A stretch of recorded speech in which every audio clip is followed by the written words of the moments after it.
Understanding your FEMA letter.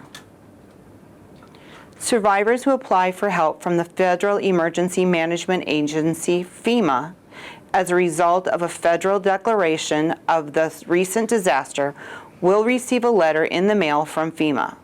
The letter will explain the situation of your application and how to answer it. It is very important that you read the letter carefully. Many times you need to send extra documents for FEMA to continue the processing of your application. Examples of missing documents may include insurance settlement letter, proof you live in your home, proof you own or rent the damaged property, proof that the damaged property was where you were living at the time of the disaster. If you have any questions about your letter, call the FEMA helpline, 800-621-3362.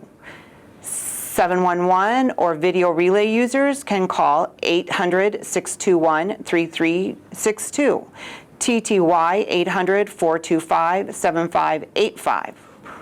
Or you can go online and visit www.disasterassistance.gov or visit a disaster recovery center, the DRC.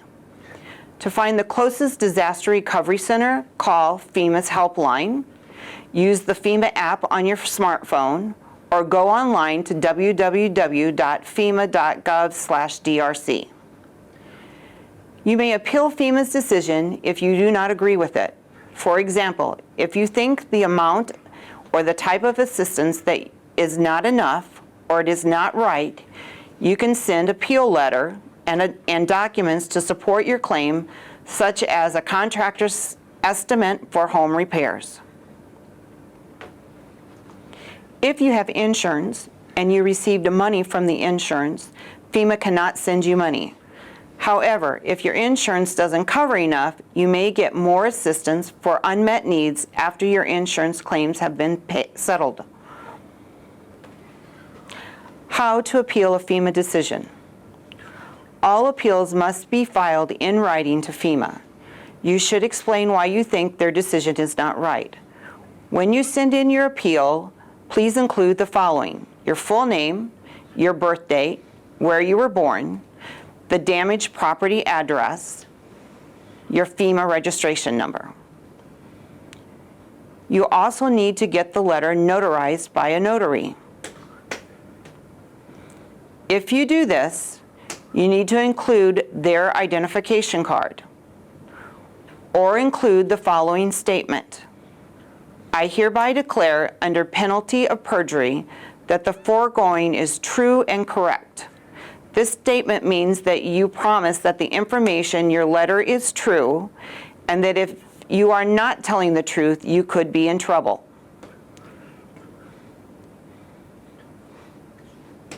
You must sign the letter.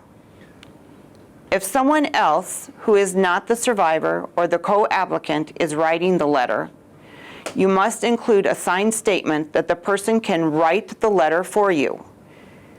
You should always keep a copy of the appeal for your records. Your appeal letter must be stamped and mailed, sent by fax, or personally dropped off at a disaster recovery center within 60 days of receiving your denial letter.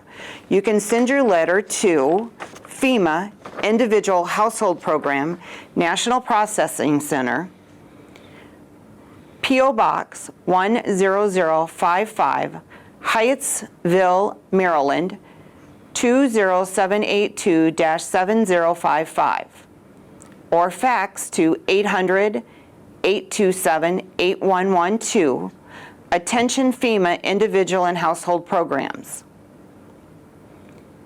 If you have questions about sending insurance documents, proving you live in your home, or rent or own your home, or anything else in your letter, call the FEMA helpline at 800-621-3362. 711 and video relay users can also call 800-621-3362, TTY 800-425-7585. We are committed to making sure people with disabilities and others with access and functional needs get the services and assistance they need. When registering with FEMA, you should let them know you have a reasonable accommodation request.